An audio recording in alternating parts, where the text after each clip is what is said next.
നാഗറാണിയിൽ നമ്മുടെ അനന്തയ്ക്ക് മനസ്സിലായി മക്കളെ രവീഷ് ചതിക്കുമായിരുന്നെന്ന്.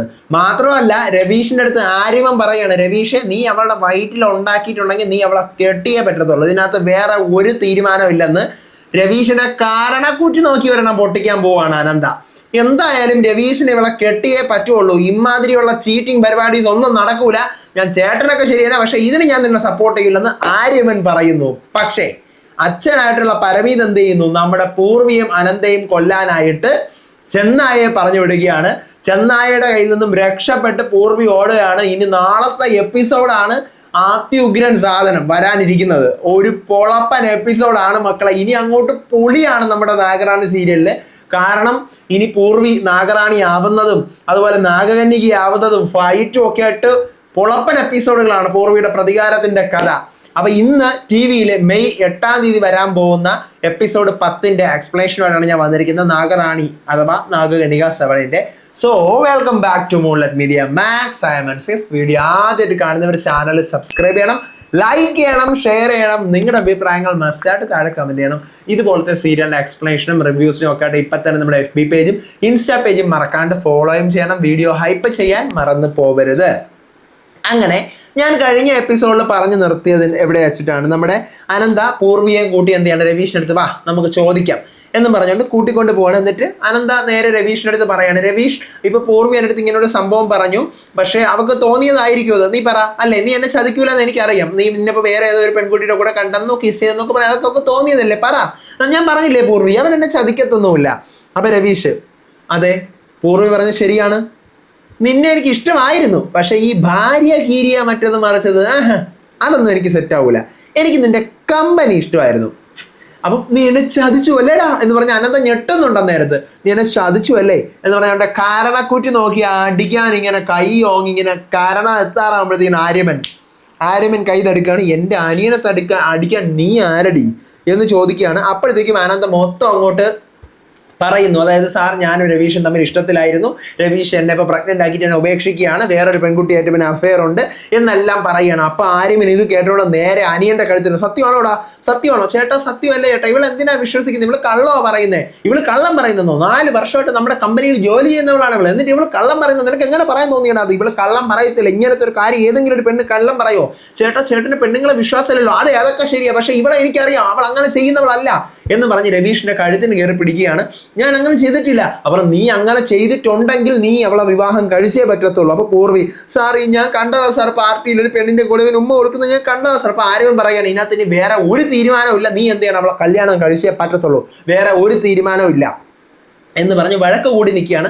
അപ്പൊ അച്ഛനായ പരമീത് അങ്ങോട്ട് വരുന്നു. അപ്പൊ ആ പരമീതിനെ കാണുമ്പോൾ രവീഷ്, അച്ഛ അങ്ങോട്ട് നോക്കിക്കുക, ചേട്ടനെ നിർബന്ധിപ്പിച്ച് ഈ പെണ്ണിനെ കൊണ്ട് കല്യാണം കഴിപ്പിക്കാൻ പോവാ, ഇവള് വഞ്ചകിയാ, ഇവള് ചതിച്ചിയാ, എന്നെ വെച്ചുകൊണ്ട് ഇവള് വേറൊരാടത്ത് ഇഷ്ടമാണെന്ന് പറഞ്ഞു, എനിക്ക് ഇവളെ ഇഷ്ടമൊക്കെ ആയിരുന്നു, പക്ഷെ ഇവള് വേറൊരാടത്ത്, ഇവൾക്ക് എല്ലായിടത്തും ഇവൾക്ക് ഇതാണ് പരിപാടി, ഇവള് വളരെ പോക്ക് കേസാണ്, ഇവള് വളരെ മോശപ്പെട്ട സ്ത്രീയാണ്, അർജുൻ വരുവാ, അർജുൻ്റെ അടുത്ത് അച്ഛൻ ചോദിച്ചു നോക്ക് എന്ന് പറയാണ്. അപ്പോഴാണ് അർജുൻ അങ്ങോട്ട് വന്നിട്ട്, അതെ വലിയച്ഛ എനിക്കും ഇവള് മെസ്സേജ് അയച്ചിട്ടുണ്ടായിരുന്നു എന്ന് പറഞ്ഞ് ഫോണിലെ മെസ്സേജ് കാണിച്ചു കൊടുക്കുകയാണ്. എന്താ, എനിക്ക് നിന്നെ ഇഷ്ടമാണ്, നീ കുറച്ച് ദിവസം എൻ്റെ കൂടെ വന്ന് നിൽക്കുക, എൻ്റെ കൂടെയുള്ള പലതും നിനക്ക് തരുമ്പോൾ നിനക്കും എന്നെ ഇഷ്ടമാവും, അതിനുശേഷം നമുക്ക് തീരുമാനിക്കാം എന്ന് ഈ അനന്ത അർജുൻ അയച്ച മെസ്സേജ് അർജുൻ കാണിച്ചു കൊടുക്കുകയാണ്. അപ്പോഴാണ് അനന്ത ആലോചിക്കുന്നത്, കുറച്ചു നേരം മുമ്പ് അർജുൻ തൻ്റെ അടുത്ത് വന്നിട്ട്, ചേട്ടത്തി യു ആർ ലുക്കിംഗ് പ്രെറ്റി ചേട്ടത്തി എന്നൊക്കെ പറഞ്ഞിട്ട് എനിക്കൊരു പെങ്കൊച്ചിൻ്റെ അടുത്ത് ഇഷ്ടമുണ്ട്, പക്ഷെ ചേട്ടത്തി എന്നെ സഹായിക്കണം എന്നിങ്ങനെ പറയുന്ന ഫ്ലാഷ് ബാക്ക് കാണിക്കുന്നത്. ഫ്ലാഷ് ബാക്കിൽ എങ്ങനെ സഹായിക്കണം, അത് ചേട്ടത്തിയുടെ ഫോണിൽ നിന്ന് ഇങ്ങനെയൊക്കെ മെസ്സേജ് ഒന്ന് അയക്കാമോ എന്ന് ചോദിക്കണം. ഞാൻ അയക്കാമല്ലോ എന്ന് പറഞ്ഞ് അനന്തയെ കൊണ്ട് നിർബന്ധിപ്പിച്ച് അർജുൻ അവൻ്റെ ഫോണിലോട്ട് അയച്ച മെസ്സേജസ് ആണ് എന്ത് ചെയ്തത്, ഈ പറഞ്ഞ കണക്ക് അനന്ത അർജുൻ അയച്ചെന്ന് പറഞ്ഞ് അർജുൻ വന്ന് കാണിച്ചു കൊടുക്കുന്നത്. അപ്പോഴത്തേക്കും അനന്തയ്ക്ക് മനസ്സിലാവണം, ഓഹോ അപ്പം രവീഷ് അവിടെ ഫോൺ വിളിച്ചുകൊണ്ട് നിന്നിട്ട് ഇങ്ങനെ തലയാട്ടി കാണിച്ചല്ലോ, അപ്പം അതാണ് ഫ്ലാഷ് ബാക്കിൽ ഈ സംഭവമാണെന്ന് കാണിക്കുന്നുണ്ട്.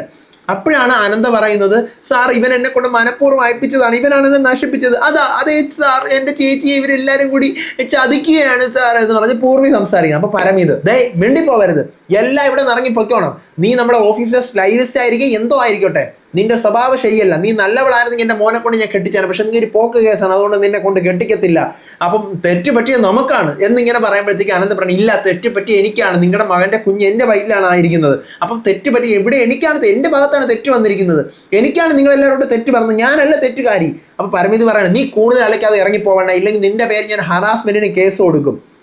അപ്പൊ അനന്ത പറയണു, ഓഹോ എന്റെ പേര് കേസ് കൊടുക്കുമല്ലേ, വെറുതെ വിടുമെന്ന് കരുതണ്ട സൂര്യകളെ നിങ്ങളെയൊക്കെ. ഞാൻ മീഡിയയുടെ മുന്നിൽ, അതായത് മീഡിയക്കാരുടെ മുന്നിൽ ഞാൻ തുറന്ന് പറയും, ഇവിടുത്തെ ഈ രവീഷ് എൻ്റെ അടുത്ത് എന്താണ് ചെയ്തതെന്ന് ഞാൻ തുറന്ന് പറയും എന്ന്. വാ പൂർവി എന്ന് പറഞ്ഞ് പൂർവിയെ വിളിച്ചുകൊണ്ട് അവിടെ നിന്ന് പോവാണ്. അപ്പൊ പൂർവിയുടെ കയ്യിൽ നിന്ന് ഒരു ഹാൻഡ് കർഷീഫ് താഴെ വീഴുന്നു. ആരവന്റെ പാട് നോക്കി പോകുന്നു. രോഹനും അതുപോലെ അർജുനും രവീഷും കൂടെ അവരുടെയും കാര്യം നോക്കി പോവാണ്. അപ്പൊ ഈ പരമീത് എന്ത് ചെയ്യുന്നു, പോയി ആ ഹാൻഡ് കർഷീഫ് എടുത്തുകൊണ്ട് നേരെ പരമീതിന്റെ റൂമിൽ വന്നിട്ട് സോറോ എന്റെ മോനെ എന്നിങ്ങനെ വിളിക്കുകയാണ്. ബെൽജീത്തും അവിടെ ഉണ്ട്. അപ്പോഴാണ് ഒരു പട്ടി, ഒരു ചെന്നായ നമ്മുടെ പരമീതിന് അടുത്തോട്ട് വരുമ്പോഴത്തേക്കും ഇത് മണം പിടിക്കാന്ന് പറഞ്ഞ് ഹാൻഡ് കർഷീഫിന്റെ മണം കൊടുക്കുകയാണ്. എൻ്റെ മോനെ, നീ അച്ഛന് വേണ്ടി ഒരു കാര്യം ചെയ്യണം, നീ ആ പൂർവിയുടെയും അനന്തയുടെയും മണം പിടിച്ച് അവരെ രണ്ടുപേരെയും തീർക്കണം. അപ്പൊ ബെൽജീത്ത് പറയാണ്, അവര് പുറത്തുപോയി മീഡിയക്കാരുടെ അടുത്ത് പറഞ്ഞു കഴിഞ്ഞാൽ നമ്മുടെ മാനം കപ്പൽ കയറും ചേട്ടാ, പിന്നെ നമ്മൾ ആരാണെന്ന് എന്താണെന്ന് നോക്കുക എല്ലാവർക്കും മനസ്സിലാവും. അപ്പോഴത്തേക്കും പരമീത് പറയണം, ചെന്നായി അവരെ കടിച്ചു വന്നു കഴിഞ്ഞാൽ എന്തോ കേസ് എന്നിങ്ങനെ പറയുവാണ്. ഇതേ സമയം അനന്തയും പൂർവിയും കൂടി അവരുടെ വീട്ടിൽ ഇരിക്കുകയാണ്. വീട്ടിൽ വേറെ ആരുമില്ല, അച്ഛനും അമ്മയൊക്കെ പുറത്തങ്ങോട്ടോ പോയിരിക്കുകയാണ്. അതുപോലെ തന്നെ മഹാകുംഭത്തിനോ എന്തോ പോകാനായിട്ടുള്ള അവരെവിടെ പോയിരിക്കുക.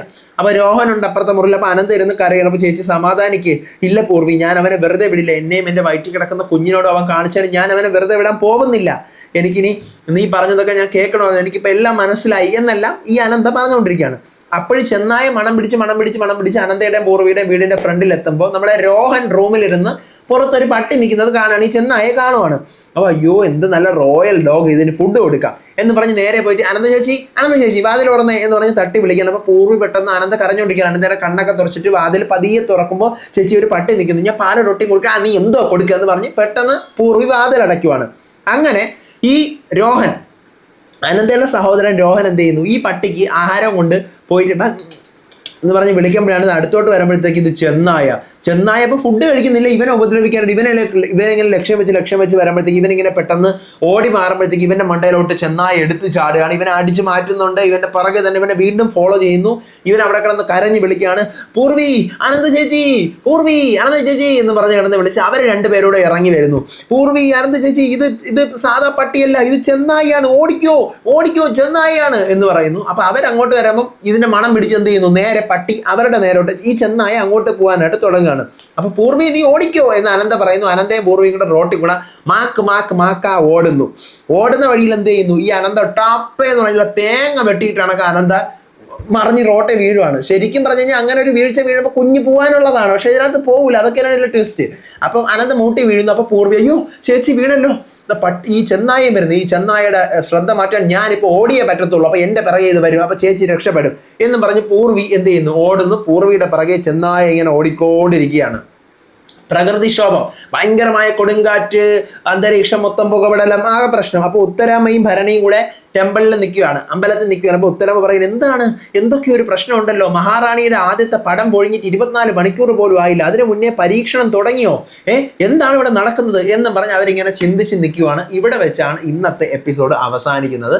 ഇനി തിങ്കളാഴ്ചത്തെ എപ്പിസോഡിൽ വമ്പൻ പൂരമായിരിക്കും. തിങ്കളാഴ്ചത്തെ എപ്പിസോഡ് ഞാൻ എപ്പോൾ ഇടണം, ഞായറാഴ്ച ഇട്ടാൽ മതിയോ അതോ ഇന്ന് തന്നെ ഇടണോ നാളെ ഇടണോ, നിങ്ങൾ പറയാം, അതിനനുസരിച്ചിട്ട് ഞാൻ ഉറപ്പായിട്ട് വിടാം.